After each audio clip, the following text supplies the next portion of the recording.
Tidak bisa dibuktikan bahwa Nabi Muhammad itu adalah keturunan dari Ismail karena setengah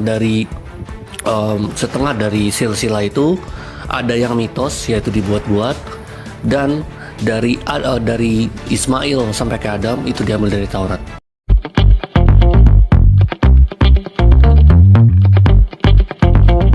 Tidak bisa dibuktikan bahwa Nabi Muhammad itu adalah keturunan dari Ismail karena setengah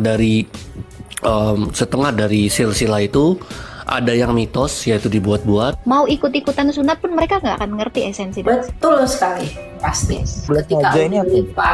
Ketika Uni Rifa bilang kami pun bersunat, itu adalah sunat yang sia-sia. Kenapa? Tidak didasarkan pada janji. Kalau yang didasarkan pada janji itu harus berusia 8 hari. Karena Kristus pun disunat pada usia 8 hari. Lahir namanya Ismail. Betul. Dan dari keturunan Ismail itu nanti akan lahir 12 raja katanya. Kalau nggak salah kemarin itu diceritain sama Babe. Betul.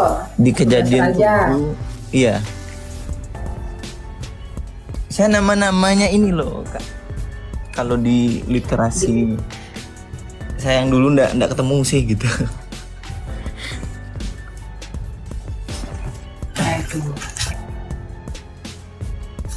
Ada di kejadian kok itu anak-anaknya siapa aja, anak-anak Ismail.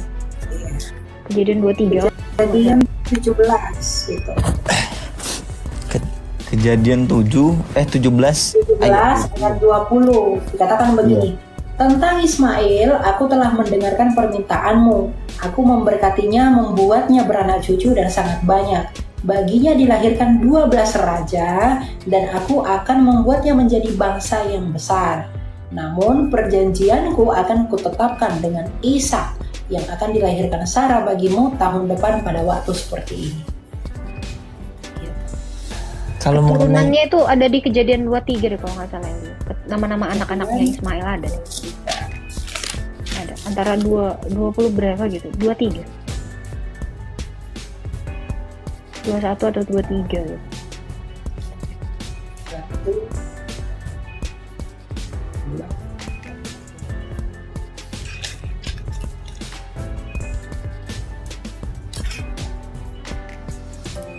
Yang pasti nggak ada ya anaknya yang namanya Muhammad tuh nggak ada, keturunannya nggak ada. Bentar deh, ada di Alkitab, aku ada catatan.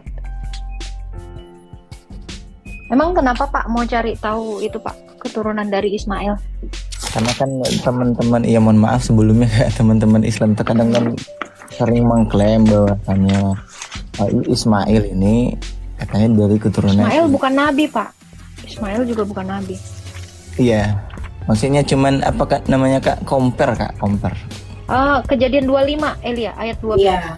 Inilah nama anak-anak Ismail disebutkan menurut urutan kelahirannya. Nebayot, anak sulung Ismail, selanjutnya Kedar, Al-Adbel, Mipsa, Misma, Duma, Masa, Hada, Tema, Yetur, Nafis, dan Ketma. Itulah anak-anak Ismail dan itulah nama-nama mereka menurut kampung mereka dan menurut perkembangan mereka, 12 kepala suku masing-masing dengan sukunya. Di kejadian berapa tuh Kak? 25 ayat 12. 13 ya? 25. 13, 14, 15, 16. Berarti mengenai perjanjian itu cuman ada berlakunya di Bentar Bang. anak. Nanti baca kejadian 25 ayat 18. Keturunan Ismail itu mendiami daerah dari Hawila sampai Syur, terletak di sebelah timur Mesir ke arah Asyur. Jadi nggak ke Arab mereka itu. Betul. Dan orang-orang Nabatea itu juga di sekitaran Israel juga. Makanya Yesus itu kan ketika dia melayani ke daerah Tirus dan Sidon, dia itu melayani orang-orang Nabatea, orang-orang Bani Nebayot dan juga orang-orang Iturea. Ketika dia melayani ke Tirus dan Sidon, gitu. Jadi Ismail itu bukan bangsa Arab. Yeah. Ismail ini dari dia disebut. Ya berbeda ya. Berbeda ya Ismail dengan Ismail. Kalau Ismail yang di Quran itu ya terserah kalian lah ya. Tapi yang dibacakan ini Ismail yang ada di dalam Alkitab. Iya, Kalau betul, Bang. Ya. Ismail kita nggak kenal itu.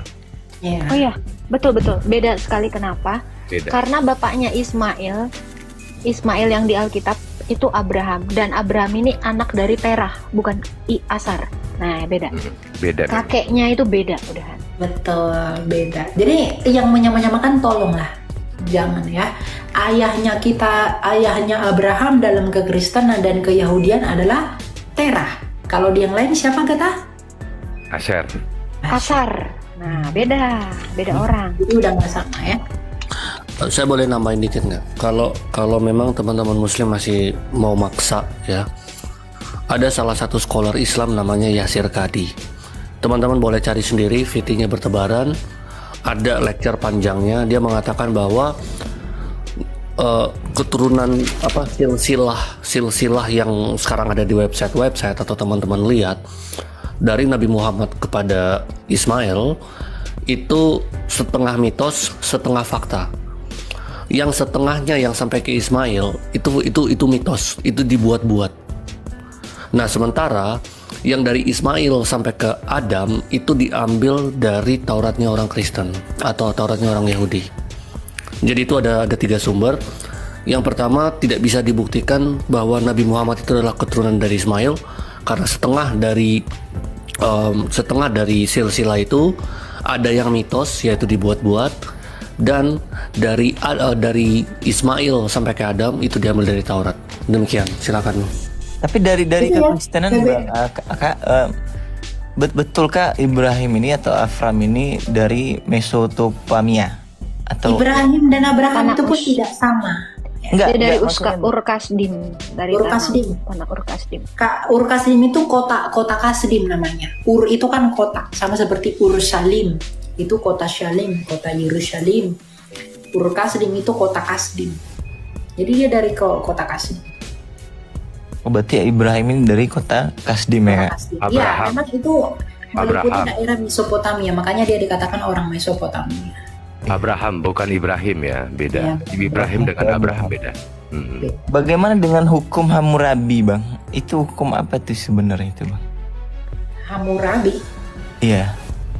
Hukum Hammurabi itu budak itu boleh digauli oleh tuannya, seperti yang dilakukan oleh Sarai memberikan Hagar budaknya kepada Abraham. Itu hukum Hammurabi. Dan anak yang dilahirkan itu adalah anak dari tuannya. Jadi hanya meminjam rahim lah, begitu kurang lebih. Itu dulu benar bisa. ya, Bang, kalau Ismail ini waktu itu diusir oleh Sarai, Bang? Diusir. Betul. 2 kali bahkan, 2 kali. Betul ya. Sampai 2 kali diusir. Betul. Makanya dia dinamai sebagai apa? Keledai liar, karena dia diberikan kemerdekaan. Ya, dia dikasih Keledai liar ini bukan mengacu kepada sifat mereka, Kak, dari keturunan Bukan, Ismail. karena dia dimerdekakan. Jadi beruntungnya Itu bukan sesuatu yang buruk loh itu. Enggak, iya ya, betul. itu adalah salah Lanjut, satu lanjut. kebaikan Allah untuk seorang budak. Budak itu sampai kapanpun dia tetap budak. Ketika dia dimerdekakan, dia itu diberikan kebebasan. Justru pengusiran yang kedua kali oleh Sarai itu adalah keberuntungan bagi Ismail dan Hagar. Kenapa? Karena mereka dijadikan manusia yang merdeka. Itu adalah salah satu kebaikan Allah bagi mereka. Makanya mereka diistilahin sebagai keledai liar. Itu kemerdekaan gitu. Oh, berarti Karena budak maksud tetaplah dari budak keledai liar sampai ini kapanpun. kemerdekaan ya, Kak, bukan tingkah laku dari Bukan, artinya dia keturunan Ismail ya? dimerdekakan. Betul, Ismail itu dimerdekakan. Boleh nambahin ya teman-teman ya. Ya, jadi sedikit bentar Boleh, dulu, silakan, sedikit silakan. bentar dulu. Jadi begini ya. Andai kata pun kamu mau cari tahu tentang asal-usul Ismail dan Hagar ini, kenapa? Karena tetap perjanjian Allah itu hanya dia berikan kepada Yakub, hanya keturunan dari Ishak, Yakub. Iya. Jadi mau kamu bilang dia itu memang keturunan Abraham, dari darahnya Abraham, memang betul. Tetapi dia itu tidak pernah diberikan perjanjian. Tadi Elia udah bacakan di dalam Kejadian 17. Janjiku hanya kuberikan kepada Ishak, anak dari Sarah. Makanya tidak ada nubuatan yang diberikan kepada Ismail, nggak ada. Makanya Cuma dia bukan diberkati nabi. saja dia. Iya, dia juga bahkan bukan nabi. Karena dia tidak bernubuat akan apapun. Karena Allah tidak memilihnya. Yang dipilih itu adalah dari Sarah, istri sahnya. Gitu. Tapi penyebutan Ismail ini juga disebut dengan anak sulung ya Kak? Anak sulung itu justru Ishak. Kamu belum ngerti budaya Ishak bukan anak Sulung tunggal ya itu Kak? artinya yang utama, bro, bukan yang Iya, tertua yang kayak anak gimana tunggal. yang pertama. anak. Dia mendapat hak yang lebih daripada yang lainnya. Jadi sulung itu bukan artinya yang duluan brojol, bukan. Enggak. Tapi yang lebih utama gitu. Daud juga bukan anak pertama. Tetapi dia dikatakan apa? Sulung. Nah, karena dia lebih utama. Sebenarnya tujuannya itu untuk mengakali. Karena anak yang akan dilahirkan oleh pembantunya atau budaknya itu adalah anaknya sesuai hukum yang tadi. Itu kan berarti mengakali kan? Tetapi ketika dia mengandung anak ini, Hagar ini malah apa ya? Malah jadi sombong. Malah berlagak menjadi nyonya gitu loh. Nah, itulah yang membuat Sarah itu sakit hati. Nah, demikian, silakan lanjutkan. Nah, kalau dalam Alkitab ada yang namanya hak kesulungan ya. Dan ada satu yang mau saya tambahkan. silakan. Sebenarnya berkat kepada Ismail itu juga karena syafaat Abraham. Karena Abraham itu meminta kepada Tuhan, makanya diberkati. Kalau enggak juga enggak. Silakan lanjut. Ya. Di Alkitab juga kita tahu bahwa Yakub itu bukan anak sulung. Dia adalah adiknya Esau. Tetapi dia memperoleh hak kesulungan itu dan memperoleh berkat kesulungan itu. Sehingga Alkitab mencatat bahwa dari garis keturunan Yakub lah nanti yang akan turun raja-raja dan bangsa Israel, bukan dari Esau anak sulungnya. Nah, demikian juga Ismail ini sebenarnya bukan anak yang diperjanjikan. Itu anak kecelakaan, rancangan manusia, itu bukan rancangan dari Tuhan. Ya, makanya yang mendapatkan hak kesulungan itu, yang meneruskan garis keturunan Abraham bukan Ismail, tapi Ishak. Karena Ishak inilah anak perjanjian. Betul. Ya, kita bisa baca di Kejadian 21. Pak Ciler. Ya, Pak Ciler. Ketika Ismail lahir, Abraham udah disunat belum? belum. Nah, sementara perjanjian itu harus yang sama-sama sudah di Sunat. Ya. yang Tandai dengan sunat. ya. Jadi perjanjian Allah itu memang dia berikan kepada Abraham dan Ishak. Ishak, ya benar. Gitu. Jadi itulah makna sunat itu sebenarnya dari situ, tanda janji keturunan. Kenapa ditandainya di titik? Maaf ya. Karena keturunan dari sana. Nggak mungkin ditaruh di kuping, di hidung. Nah, jadi sunat itu maknanya adalah tanda janji keturunan, bukan buat bersih-bersih. Kalau bersih-bersih pakai sikat kawat aja, bersihin sampai habis. Gitu. Itu makna Ya. sunat. Dan hanya tanda itu yang nggak akan hilang kalau kita udah dewasa sekalipun sebagai milik janji keturunan itu dari sana. Gitu. Dan satu lagi ya, Elia ya, kita tahu Ismail itu nggak ada. Memang dia beneran bukan nabi, dia tidak bernubuat, dan dia memang tidak apa ya, diceritakan itu hanya segitu doang kan. Keturunannya dari Hagar sampai melahirkan 12 bangsa, udah. Memang tidak ada. Kenapa? Karena sesuai dengan Mazmur 147 ayat 19 sampai 20 dikatakan apa? Coba bacakan. Mazmur berapa? Mazmur 147 ayat 19 sampai 20. Nah, itu bahwa ini beneran digenapi. hukum-hukum dan ketetapannya itu tidak diberikan kepada Iya. kita baca ya. Ismail pun nggak kenal itu hukum itu. Ya. Karena Mazmur ini datang bagi keturunan Yakub, Yakub. hanya Yakub Israel, dia bilang. Coba ya. Saya hafal semua ayat itu cuma. Iya, biar enak aja, biar lengkap lah. Ia memberitakan firman-Nya kepada Yakub. Nah, Yakub ya. Ketetapan-ketetapannya dan hukum-hukumnya kepada Israel. Ia tidak berbuat demikian kepada segala bangsa dan hukum-hukum tidak mereka kenal. Kira-kira masuk nggak di bangsa yang 12 tadi kamu bacakan di Kejadian 25? Nggak dikenal itu. Mesir itu pun nggak kenal itu hukum Allah. Yang dekat-dekat saudaranya, masih tetanggaannya. Mesir itu nggak kenal. Hukum-hukum Taurat itu nggak tahu. apalagi Arab sana, nggak akan kenal siapapun kecuali siapa Elia?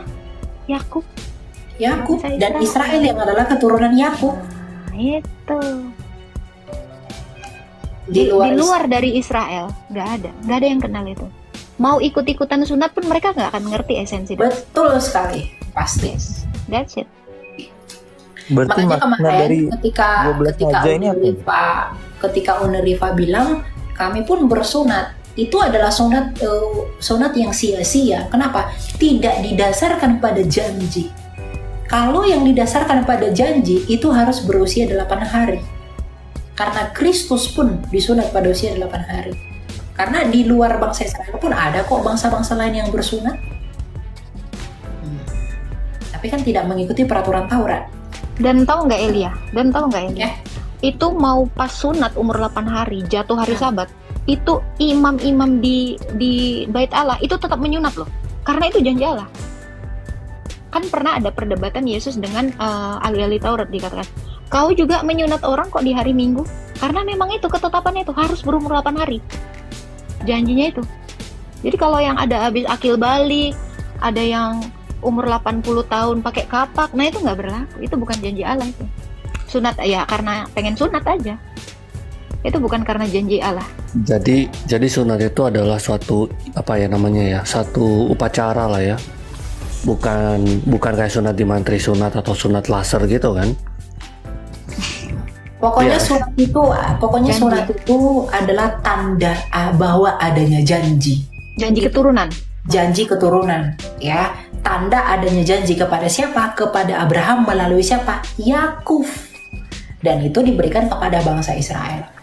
Gitu. Kalau yang lain-lain mau sunat kayak mau apa kayak terserah mereka, tetapi sunat itu yang 8 hari yang kepada Abraham, kepada Yakub, dari Harus. situ nanti keturunan yang dijanjikan itu akan mendatangkan keselamatan.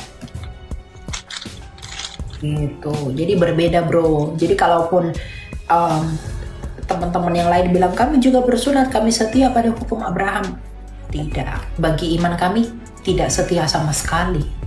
Ya, karena tidak pada usia 8 hari, lagi pula tidak disunatkan oleh seorang mohel namanya. Mohel itu adalah imam yang memang menyunatkan. Itu namanya mohel. Penyunat itu namanya mohel di bait suci. Sama seperti siapa itu yang menyunat Kristus yang digendong? Simeon. Nah, gitu. Iya. Bidannya Jana Suci Salome. Nah, Salome. Mau lengkap lagi tuh. Ada. Gitu ya. Dan ini ya, ini ada make sense-nya, dan ini ngelinknya itu ke baptisan. Nah, kami juga ini disunat sebenarnya. Sunat kami tapi bukan lagi seperti sunat di Perjanjian Lama. Karena apa? Karena Kristus itu sudah menggenapinya.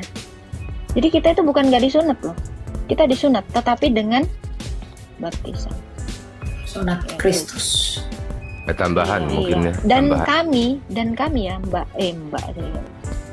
abang apa ya? Coba bukakan Elia, Galatia 3 ayat 29. Kami tuh juga menerima janji itu. Walau kami nggak disunat 8 hari, tetapi kami menerima janji Allah. Karena apa? Karena Kristus. Iya. Lagi pula, jikalau kamu milik Kristus, kamu adalah keturunan Abraham dan ahli waris menurut janji Allah. Dan apa katanya? Dan berhak menerima janji Allah. Coba baca ayat 16-nya Elia. 16-nya. Adapun segala janji itu diucapkan kepada Abraham dan kepada keturunannya, tidak dikatakan kepada keturunan-keturunannya, seolah-olah yang dimaksudkannya adalah banyak orang, tetapi hanya satu orang dan kepada keturunanmu, yaitu Kristus. 17 poinnya. Maksudku ialah janji yang telah disahkan Allah tidak dapat dibatalkan oleh hukum Taurat yang baru terbit 430 tahun kemudian, sehingga janji itu hilang kekuatannya. Janji itu nggak pernah hilang. Makanya kami di dalam Kristus. Kristus itu disunatkan umur 8 hari tadi kan sama Simeon. Dan kami itu juga menjadi keturunan Abraham. Kami juga disunat. Kenapa? Karena kami adalah milik Kristus. Jadi janji itu lebih tinggi daripada hukum Taurat. Kamu harus ngerti itu. Makanya janji itu nggak bisa dibatalkan oleh hukum Taurat. Makanya penggenapan itu hanya ada di dalam kekristenan melalui Kristus. Di luar kekristenan kita tidak berhak mengecap janji yang diberikan Allah kepada Abraham. Yang ayahnya adalah Terah, itu yang adalah orang Mesopotamia itu. Kisah berapa ini ya? Bacain Elia, Kolose 2 Elia. Kolose 2 Kolose 2 ayat 11 ya. sampai 12. Kami disunat. Nah ini penjelasannya. Dalam Dia kamu telah disunat, ya, bukan dengan sunat yang dilakukan oleh manusia, tetapi dengan sunat Kristus yang terdiri dari penanggalan tubuh yang berdosa. Karena dengan Dia kamu dikuburkan dalam baptisan, dan di dalam Dia kamu turut dibangkitkan juga melalui kepercayaanmu kepada kerja kuasa Allah yang telah membangkitkan Dia dari antara orang mati. Sunat kami lebih substantif. Kenapa? Kalau dulu sunat dilakukan manusia hanya penanggalan kulit katan. Nah, kami lebih substantif lagi sampai kepada apa katanya Elia? Seluruh tubuh yang berdosa. Yang berdosa. Nah, itu sunat kami itu lebih luar biasa lagi. Kenapa? Karena sudah digenapi oleh Kristus tadi. Gitu, bro. Jadi makna sunat itu adalah tanda janji keturunan. Setiap orang yang dibaptis dalam nama Kristus, kami juga adalah keturunan Abraham. Karena apa? Karena Kristus itu adalah keturunan Abraham yang dijanjikan Allah. Itu tadi yang udah dibaca si Elia Galatia 3. Ya. Sebenarnya janji berkat keturunan itu bukan dimaksudkan kepada banyak orang, tetapi satu orang. Siapa? Yesus Kristus. Dan ketika kita dipersatukan dalam Kristus di dalam sunat yang baru yaitu baptisan, kita pun akan berhak mewarisi janji yang baru yaitu janji keselamatan. Yohanes 3 ayat 16. Jadi ketika janji itu secara turun-temurun diberikan, tadi di Galatia 3 ayat 16 dikatakan bahwa itu adalah Kristus, maka dari Kristus kita memperoleh janji yang baru, yaitu barang siapa yang percaya kepadanya kita akan memperoleh keselamatan. Itulah. Kita disebut siapa Elia? Keturunan Abraham dan juga karena kemanusiaan Yesus ya, keturunan Abraham. Keilahian Yesus juga menjadikan kami sebagai anak-anak Allah. Yohanes 1 ayat 12. Coba bacain dulu. Jadi kami ini anak Abraham juga anak-anak Allah. Sama seperti Kristus. Kristus itu secara kemanusiaannya dia keturunan Abraham. Tapi kita secara itu disebut keilahian anak Allah, dia anak tunggal. bukan anak tunggal Allah ya. Bukan anak-anak Allah. Anak-anak Allah. Karena Yesus itu adalah anak tunggal Allah. Betul. Gitu. Kalau Kristus itu anak tunggal Bapa secara keilahian, secara kemanusiaan anak tunggal anak dari Abraham. Kami juga sama. Nah, kalau kamu mau jadi keturunan Abraham, monggo dibaptis.